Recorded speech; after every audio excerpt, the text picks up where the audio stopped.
All right, Bryce. So we love our shows. We love The Bachelor, especially. We always talk about things, and because we love The Bachelor so much, we came up with cardinal rules of things that were used and over abused and things that just can't happen. So we love Temptation Island, and I am ready to propose our very first Temptation Island rule: Ooh, no promise rings. definitely not. Definitely not. No. No Especially promise rings on Temptation Island. as soon as you're allowed to legally drink, those should be abolished from your hands. He's this poor guy, man. And I was like totally on with him all the way through. But then when I realized that's what he was upset about, that it was a promise ring. I remember, guys, everyone a promise ring. Right. Oh boy. You're not gonna tempt me. You'll never forget me. Welcome back to the Reality Guys. I'm your host, Billy Blinks, joined as always by my co-host, Brian. What's going on, everybody? We're back to Temptation Island, one of our favorite islands, one of our favorite places, one of our favorite series. If you haven't seen our review of episode 1, you can check that back a few episodes back. We really have been a fan so far of the season. A little bit of a slow burn as far as complete jumping off and breaking apart of the relationships. We do see one start to severely sever by the end, and we will get to that quickly. But I do like that. Like this season, I feel like I know the contestants a little bit more. I feel like I understand the relationship dynamics a little bit more.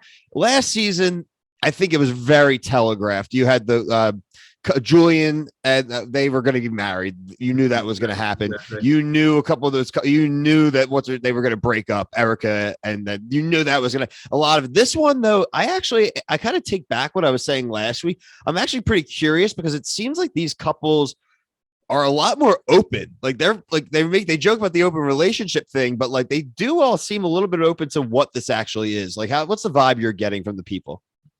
Yeah. Was it Edgar and Jillian? They were like, yeah, if they kiss, it's okay. Or somebody else besides the couple who is willing, or the guy's willing to do open relationship. Somebody else said that. And I thought it was Anya. I thought Anya was but the kissing, you're right. So Anya is the one that is like proposing the open relationship. Yeah. I think it was it Ashley and was it Ashley's boyfriend? I'm not really sure, but that being said, you're right.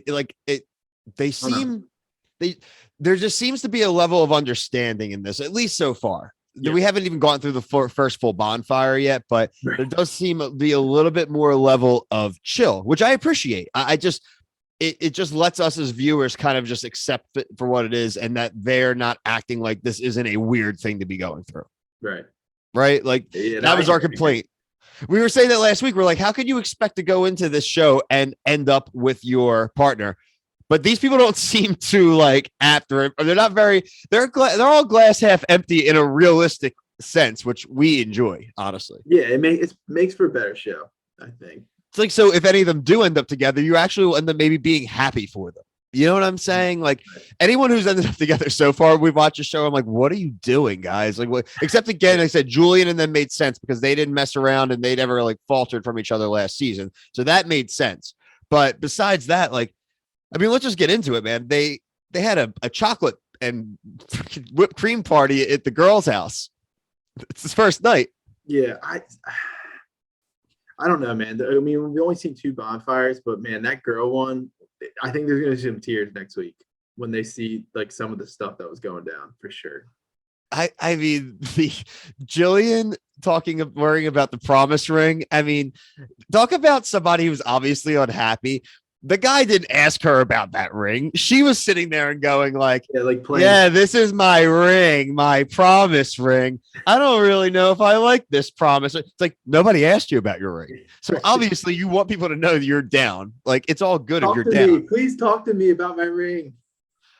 But while I thought she was insensitive and a jerk, there was the flip side of the promise ring, Bri.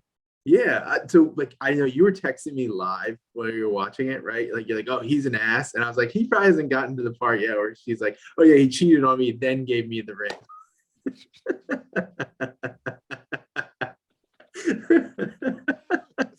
So guys out there watching, that's what's called a sorry ring. That's called a present. That's an I'm sorry. That's what's a promise. I promise I ain't going to do it again. But remember, also the thing was like, she's been texting her ex Like that was a thing going on for a while leading into it, and apparently it was inappropriate texting. Yeah. So like, just break up. Just break agree. up. Just break up now. Send her an email now and be like, look, we got 3 more weeks on this island. Let's just have fun because we are not going to end up together. I mean, he's ready to jump ship. Just like that was one of the most emotional things I've ever seen over something that's so low level, like upset about moment. Like Mark was stealing souls, and he's only been through 2 people. He was soul snatching. I have that at the end, but let's just talk about my boy real quick because I always try to leave with that man. Dude, he cuts through the BS.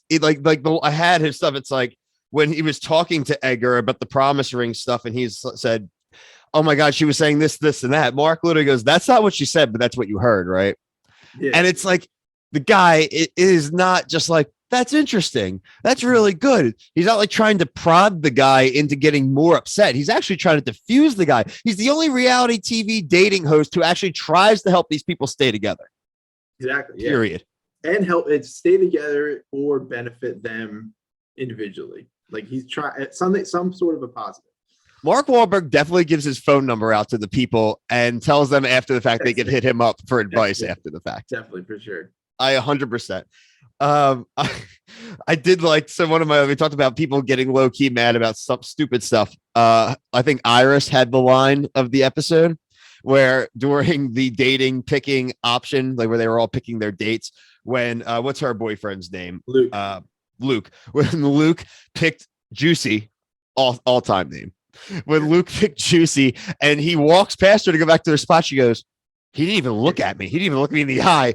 Why would I look at you? I just literally picked a hotter girl to go out on a date with, and you're my girlfriend of 7 years, and you just picked a hot dude right in front of me. Why am I? What was he gonna do if he looked her in the eye? Like give her a little smirk? Like, yeah, I get. Okay, I kind of understand where she's coming from though, because girls like they look into that. Like if he said that, I would be like, whatever, man. Like.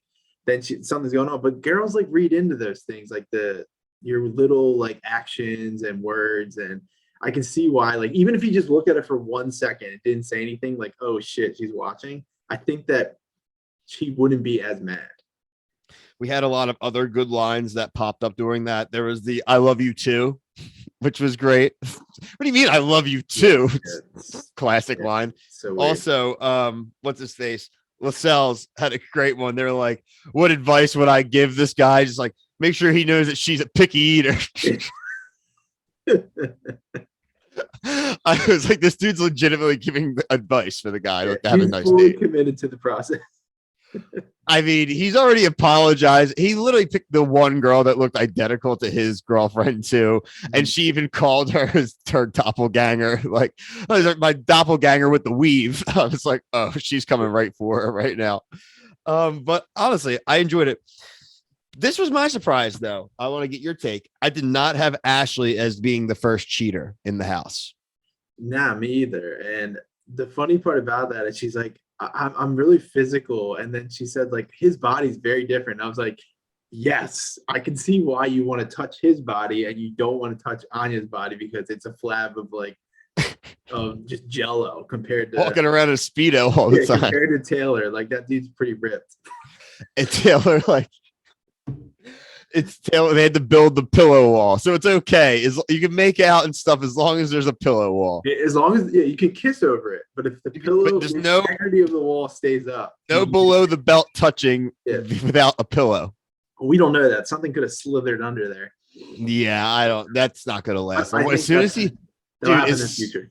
soon as he sees that on his bonfire next week, he's going to go buck wild. Yeah, because I think I said this last week. Like the dude that like wants an open relationship, as soon as he realizes that she's doing something else, he's gonna crumble. Oh, he's gonna crumble so fast. Yeah. So overall, we had the rising tension of this week. We got to see the chocolate party, so we know that they're basically all down, and we've established that they do have a certain level of chill so far, which we appreciate. So far, so good for Temptation Island. We'll be back next week for week 3. If this is your first time watching the channel, we really appreciate it. We'd love for you to like, comment, and if you really enjoyed it, subscribe to the channel. We cover everything and anything reality TV. We cover The Bachelor, Survivor, as you can see here, Temptation Island, The Challenge, Love is Blind, and anything and everything in between. But for myself and Brian, thank you. Peace. See you guys.